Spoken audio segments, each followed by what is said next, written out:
The moment I opened that old envelope in my closet, everything shifted. Inside were faded photographs, handwritten notes, and a small, battered map. Nothing like the legal documents I'd expected. My grandfather's careful handwriting had scrawled a warning across the top. "Keep this safe." I unfolded the notes and stared, stunned. They detailed the original survey of the land, the one from 1965, and a series of secret markers that had been deliberately hidden from public records. And then I saw it, the truth that would turn everything upside down. The original boundary lines didn't just include my property. They extended far beyond what anyone claimed, into sections of the lake, the woods, and even the neighboring properties. That revelation hit like a slap.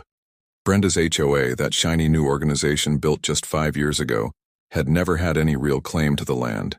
My grandfather's property, the true legal boundary, was much bigger, and it had been there all along, buried in old surveys and overlooked by everyone. The community amenities they boasted about, those playgrounds, the dock, even the small beach, were all built on land that legally belonged to me and my family. That's when I knew. Brenda's entire house of cards was about to collapse, and I wasn't going to let her get away with it. I pulled out my phone and started making calls, but I knew I needed proof, something ironclad. So I hired Bartholomew Wilson, a seasoned surveyor with decades of experience. When he arrived, I watched him work with a quiet focus, digging around old survey markers, measuring every boundary with his GPS and cross-referencing every detail with the old maps I'd found. As he worked, I kept thinking about Brenda's smug face, how she waved her clipboard like a judge's gavel, and her threats about fines and legal action. Now I had the real facts. Facts she couldn't deny. 3 days later, the truth was clear. The survey showed my land extended into the lake itself, about 30 feet past the shoreline, the original boundary from my grandfather's time. The community, dock, the boat slips, even the small beach where kids played, everything was on my land. The entire waterfront, all the amenities she claimed were community property, sat squarely on my property. It was like waking up from a nightmare to find out the entire neighborhood was built on a lie. I couldn't wait to show Brenda. I called her with the survey results, knowing her smug smile would soon turn to panic. When she answered, her voice was falsely sweet, but I could hear her nervousness underneath. I told her I had the official survey, the real boundaries, and that her HOA had no legal claim. Her house of cards was collapsing. Her response was a bitter laugh. "That's just old paperwork, honey," she sneered. "This community has rights that have been established for years. You're dreaming." But I knew better. I had the proof now. I sent her a certified letter demanding she remove her structures, including the dock, within 48 hours. I attached copies of the survey, the old deed, and the permits. I warned her that she was trespassing, stealing land, and that I wouldn't tolerate her harassment anymore. That's when the real chaos began. Her panic, her frantic calls to her lawyer, her desperate attempts to spin the story. Within hours, Brenda's frantic calls sparked a riot. She called an emergency HOA meeting trying to rally her supporters, claiming I was trying to steal the neighborhood. But her campaign of lies was crumbling fast. Neighbors started to ask questions about the missing legal documents, the illegal construction, and Brenda's suspicious dealings. Dorothy Weatherby, the retired librarian and longtime resident, told me she'd suspected for years that Brenda was overstepping her authority. Now, with the survey in hand, she saw the truth. Clearly, Brenda had been lying to everyone. Brenda's next move was predictable. She organized what she called community patrols, with neighbors dressed in bright orange shirts, driving past my cabin at all hours, snapping photos, and acting like they were guarding the neighborhood from a threat. The harassment escalated. Threatening, notes, eggs thrown at my property, signs warning of dangerous individuals, and even false reports to environmental agencies claiming I was polluting the lake. All because I dared to stand up and show her the real boundaries. Then came the coup de grace. Brenda signed a contract with Lakeside Marine Construction for a $15,000 project to upgrade the community dock, claiming full authority to do so. She even paid a deposit from HOA funds, money that was supposed to go to neighborhood improvements, but was actually lining her pockets. When I saw the trucks pull up to my property, I knew I had to act fast. I called Chester Davidson, a local contractor, and we confronted the workers with my legal documents. Brenda arrived in her flashy BMW trying to intimidate me, but I had the proof now. The survey, the permits, the contracts, they all proved she had no right. That day, everything exploded. Samantha Wells, a local news reporter and Brenda's worst nightmare, showed up with cameras. Brenda's meltdown in front of the cameras was something out of a soap opera. She ranted about how I wanted to destroy the neighborhood, how I was a criminal, and how she was the true guardian of Pineridge Estates. But the truth was out and everyone could see it. The community demanded answers. In the following days, the dam broke completely. Neighbors demanded full financial audits. Chester discovered Brenda had been forging signatures and falsifying permits. Dorothy produced minutes from HOA meetings, showing Brenda had been voting herself bonuses and authorizing illegal expenses. When Daniel Park, my lawyer, filed criminal charges for embezzlement, Brenda's world crumbled. The court hearing was swift. Judge Thornfield looked at the mountain of evidence and didn't hesitate. Brenda was ordered to pay damages, to tear down all unauthorized structures, and to face criminal charges. Her assets were seized, her house was put on the market at a huge loss, and her reputation was in ruins. She tried one last desperate stunt, showing up at my property with a moving truck demanding to talk, tears streaming down her face claiming she'd made this neighborhood beautiful. I just stood there, drinking my coffee, watching her fall apart. Meanwhile, I used the settlement to restore the cabin, putting in a new deck, updating the electrical system, and fixing the dock. I set up a small office where I could work on environmental projects every morning, looking out over the lake that had always been my family's home. 6 months later, life was peaceful. Rebecca moved in. Neighbors like Griffin and Melody, who read property agreements before buying, contributed happily, and Dorothy became a close friend. All because I refused to accept the lies, fought back with truth, and proved that even the biggest bullies can be brought down when you stand your ground. And as I leaf through my grandfather's old notes, I find his final words: fight fair, fight smart, and never forget, the truth always wins. I stared at the survey results in disbelief. The map showed my property extending far beyond what anyone had claimed, into the lake and the woods. Brenda's entire narrative, the HOA's supposed control, the community amenities, even her threats, were built on a lie. The dock, the beach, the playground, they all sat on land I owned, not theirs. I knew I had to act fast. I grabbed my phone, my hands trembling, and dialed Bartholomew, the seasoned surveyor I'd hired. When he arrived that same afternoon, I watched him work with calm precision. He carefully excavated old survey markers, measured boundaries, and cross-checked every detail with the maps I'd found. As he worked, I kept thinking about Brenda's smug face, how she waved her clipboard like a judge's gavel, and her threats about fines and legal action. Now I had the proof, fact she couldn't deny. 3 days later, the truth was undeniable. My land extended into the lake itself, about 30 feet past the shoreline, the original boundary from my grandfather's time. The community dock, the boat slips, even the small beach, everything was on my property. I couldn't wait to show Brenda. I called her, voice steady but cold. I told her I had the official survey, and her entire house of cards was about to fall. Her voice was falsely sweet, but I could hear the panic underneath. "That's just old paperwork," she sneered. "This community has rights that have been established for years. You're dreaming." I didn't bother to hide my smirk. "No, Brenda. The truth is, I've got the proof. You've been lying to everyone."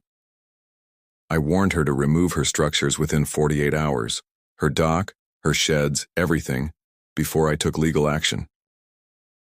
Her reaction was immediate. She panicked, calling her lawyer, organizing meetings, spreading rumors. Within hours, Brenda's campaign of lies exploded.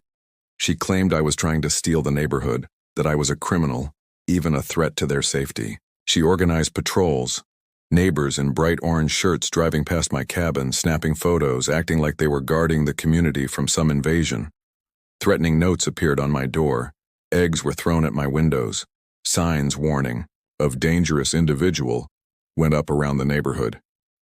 All because I dared to challenge her lies with the truth.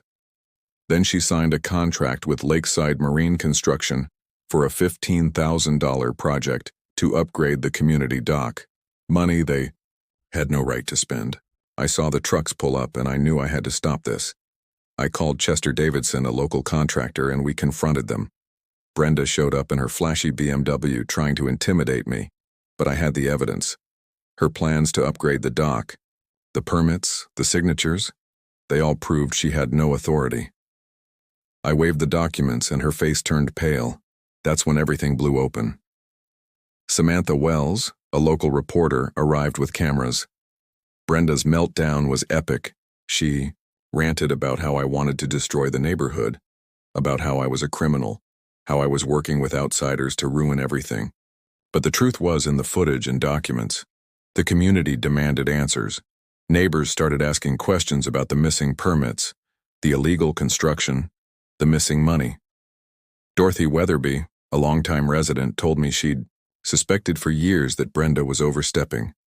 Now she saw it clearly. Brenda had been lying all along. The following days were chaos. Brenda tried to rally her supporters, claiming I was trying to steal their property. She organized community patrols with neighbors in bright orange shirts driving past my house, snapping photos, acting like they were defending the neighborhood. The harassment intensified, threatening notes, eggs, signs, false reports, to environmental agencies claiming I was polluting the lake, even calls to the IRS claiming I was evading taxes, all because I refused to be bullied anymore. Then came the final blow. Brenda signed a contract with Lakeside Marine for a major dock upgrade, claiming she had full authority. The trucks arrived, ready to tear into my land. I called Chester again, and we rushed to the site, confronting the workers with my legal documents. Brenda showed up just in time, trying to intimidate me with her neon sundress and fake smile. But I had the truth, and I was ready.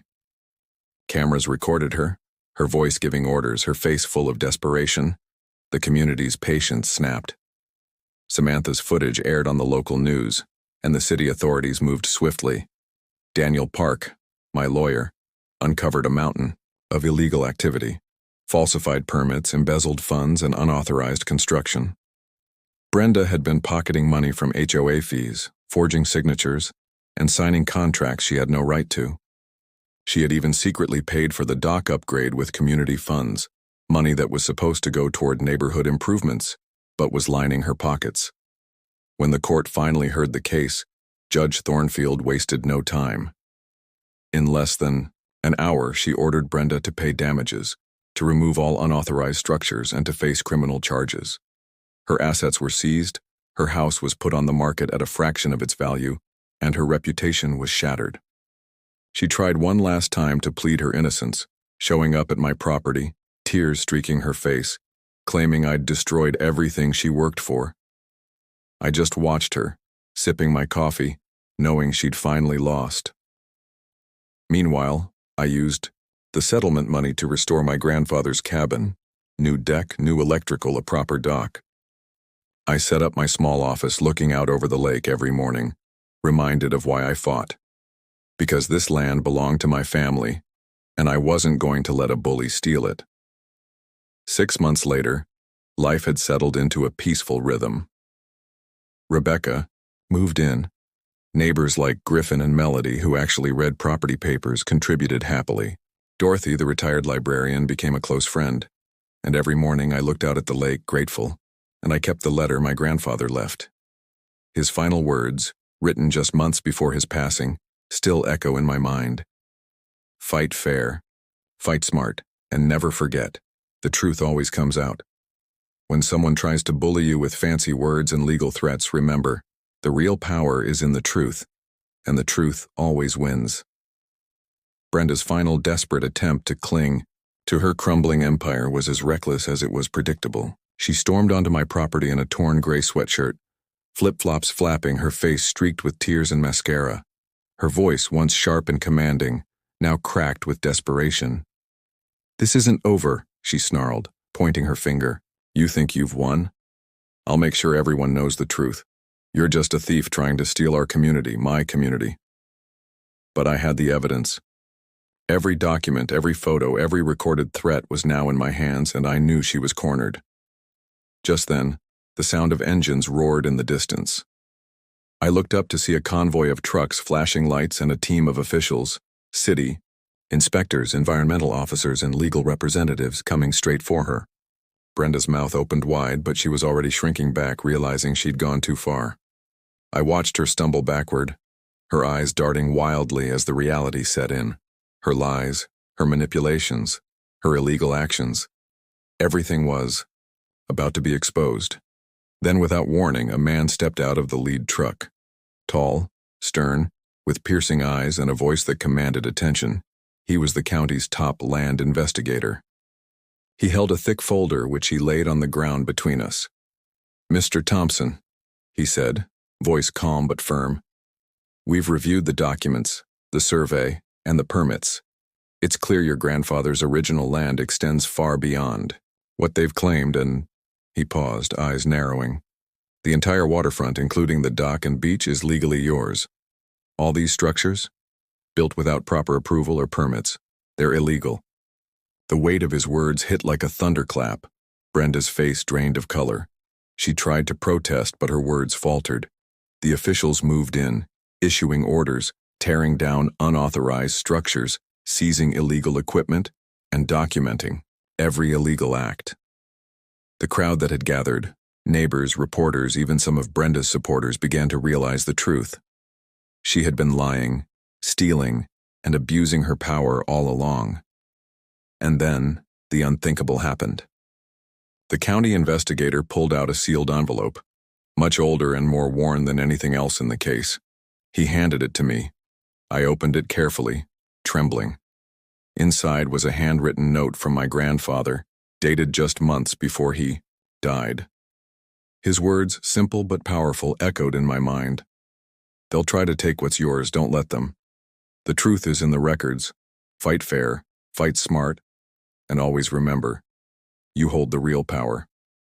I looked up at Brenda, who was now trembling, surrounded by officials who were sealing off the illegal structures.